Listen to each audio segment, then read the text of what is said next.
Holding space is about showing up authentically and creating safety in the moments that matter most. From parenting littles to navigating friendships and partnerships, I reframe tantrums, conflicts, and messy feelings as invitations to connection.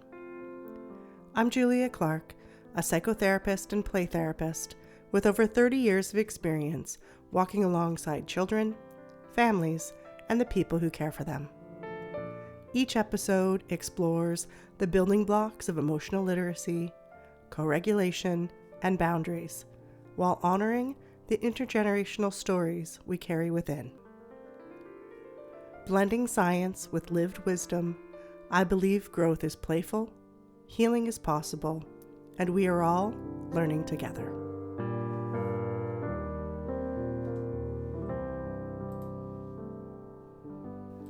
Hi, I'm Julia, and together we're holding space. Over the last few weeks, we've been building layer by layer. We began with the importance of naming our feelings. Then we practiced name it to tame it. We explored how regulation and co-regulation shape our nervous systems. We looked at mirror neurons and how our bodies reflect each other. And we talked about the gift of emotional safety and what happens when it's missing. Today, we've come full circle, back to feelings themselves.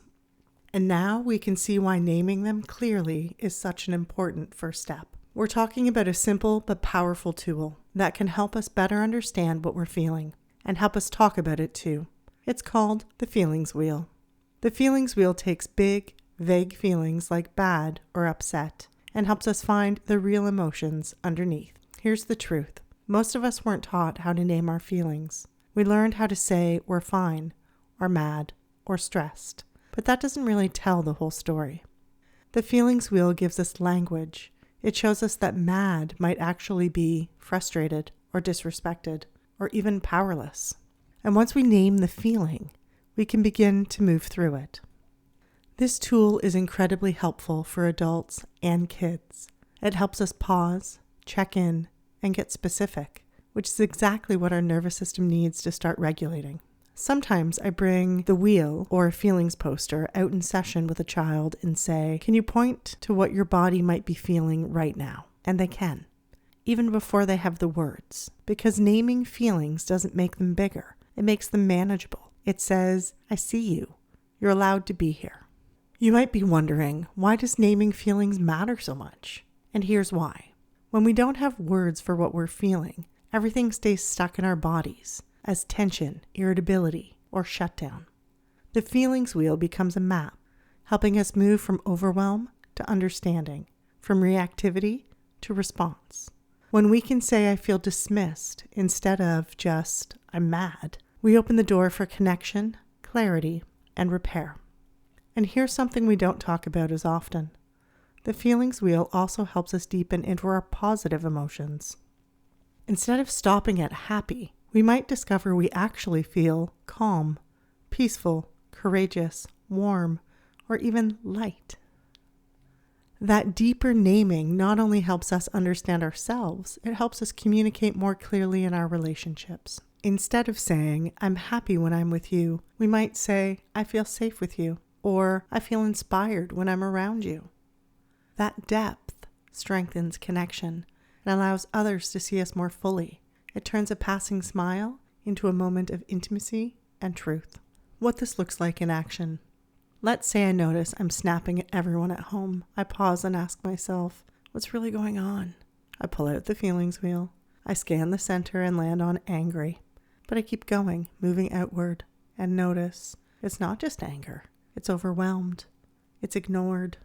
It's tired. So I might say out loud, I'm sorry I was short with you. I think I was feeling overwhelmed and like I wasn't being heard. Now I'm not just reacting, I'm connecting. I'm taking responsibility and I'm creating space for understanding. So how do we use this? With your child. If your child says, I hate school, instead of saying, don't say that, you might pull out the feelings wheel and say, school feels really hard today, huh? Can we find what kind of hard it feels like? You might discover they feel nervous or embarrassed about something at recess. With your partner, If your partner says, "I'm fine," but you sense tension, you might say, "If you want to check in later, we could use the feelings wheel together and see what's under the surface. No rush." With yourself, when you're feeling off, you can sit quietly, look at the wheel, and ask, "What's really here?" You might move from sad to disappointed, or from afraid to insecure, helping you see your inner landscape more clearly. With joy, you notice yourself smiling at dinner with friends. Instead of just saying, "This makes me happy," you pause and deepen into it. "I feel peaceful here. I feel light." And the whole table softens, because your naming gives words to what others are feeling too. Why this matters. Naming what's true is a form of self-compassion. It's an act of emotional responsibility, and it's a way to invite connection into spaces that might otherwise feel tense or disconnected. The feelings wheel is not just a tool for therapists or for kids in classrooms. It's for all of us. It helps us move from the vague to the specific, from chaos to clarity, from disconnection to connection. And when we show up this way, naming clearly what's happening inside, we find safety within ourselves. That inner safety is what allows us to offer and share the same sense of safety to others. Take a breath with me now. Inhale. Exhale.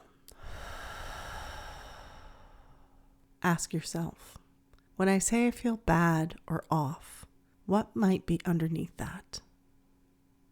What feeling wants to be seen, named, and allowed today? How could using the feelings wheel help me or my family find words when things feel big? And if naming brings me a little more safety inside, how could that ripple out into the way I show up for others?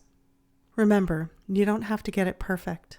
You're practicing noticing, naming, and allowing so that you can find safety within yourself and offer that safety in your relationships. Thank you for being here and for practicing this work of holding space for yourself and for those you love. And if you'd like to deepen your feelings vocabulary even further, one of my current favorite reads is Atlas of the Heart by Brené Brown.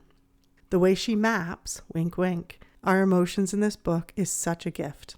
It helps us understand and name our inner world more clearly so we can communicate not just to ourselves but to others. And that depth is what really allows us to truly expand into the fullness of the human experience. I'll see you in the next episode. If the content of this podcast really resonated with you and you'd like to go even deeper, I'd love to invite you to step into this work more fully. Beyond the podcast, there are many ways that we can connect. Individual therapy for your child, parent coaching or support for yourself, and deeper IM sessions that explore intergenerational patterns. Additionally, I also offer webinar workshops and weekend retreats for parents, classes, intensive trainings and supervision for therapists, and large group presentations for educators or school presentations. Each are designed to help us hold space for the next generation of children in safe, attuned, and meaningful ways. You can learn more and explore what fits best for you at clarity.family.